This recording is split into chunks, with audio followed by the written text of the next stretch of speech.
নমস্কার বন্ধুরা, sports news 247-এ আপনাদের সবাইকে জানাই স্বাগত।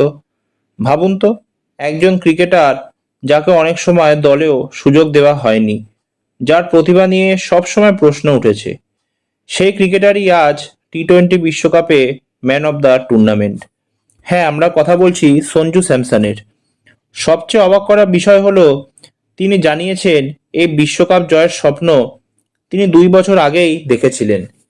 কিভাবে সেই স্বপ্ন বাস্তবে পরিণত হলো, আজ আমরা জানবো সেই অসাধারণ গল্প। ক্রিকেটে প্রতিভার অভাব কখনোই ছিল না সঞ্জু স্যামসনের, কিন্তু তার কেরিয়ার কখনোই খুব সহজ ছিল না। অনেক সময় তাকে দল থেকে বাদ পড়তে হয়েছে, অনেক সময় বেঞ্চে বসে থাকতে হয়েছে। এক সময় তো এমনও হয়েছিল, তিনি নিজেই বলেছিলেন, একটা সময় মনে হয়েছিল সব স্বপ্ন যেন ভেঙে গেছে। কিন্তু ঠিক সেই সময় তিনি একটা সিদ্ধান্ত নেন। তিনি নিজেকে বলেন, একদিন আমি বিশ্বকাপ জিতব। আর সেই স্বপ্নই তাকে সামনে এগিয়ে নিয়ে যায়। বিশ্বকাপ জয়ের পর সঞ্জু স্যামসন জানান, তিনি প্রায় 2 বছর আগে থেকেই এই মুহূর্তটা কল্পনা করতেন।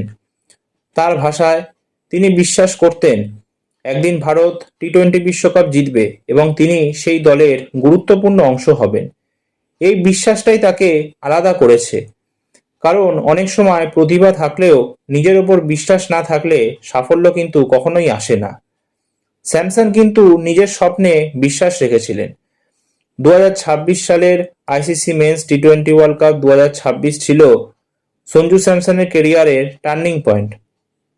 এই টুর্নামেন্টে তিনি মাত্র 5 ম্যাচ খেলে 321 রান স্কোর করেন 3টে 50 সহ।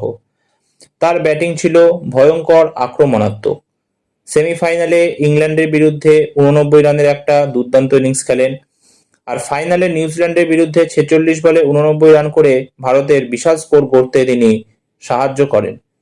এছাড়াও ওয়েস্ট ইন্ডিজের এগেনস্টে ভার্চুয়াল কোয়ার্টার ফাইনাল ম্যাচেও তিনি কিন্তু 50 বলে 97 নট আউটের একটা মার্কাটারি ইনিংস খেলেন 196 রান চেস করতে নেমে।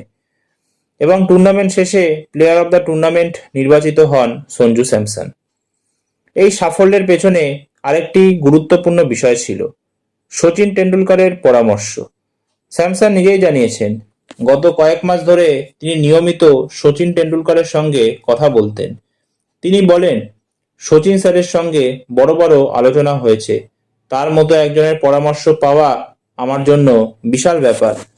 এই মেন্টরশিপই তার আত্মবিশ্বাস ফিরিয়ে আনে। এই গল্পটা শুধু ক্রিকেটের নয়, এটা হলো কামব্যাকের গল্প।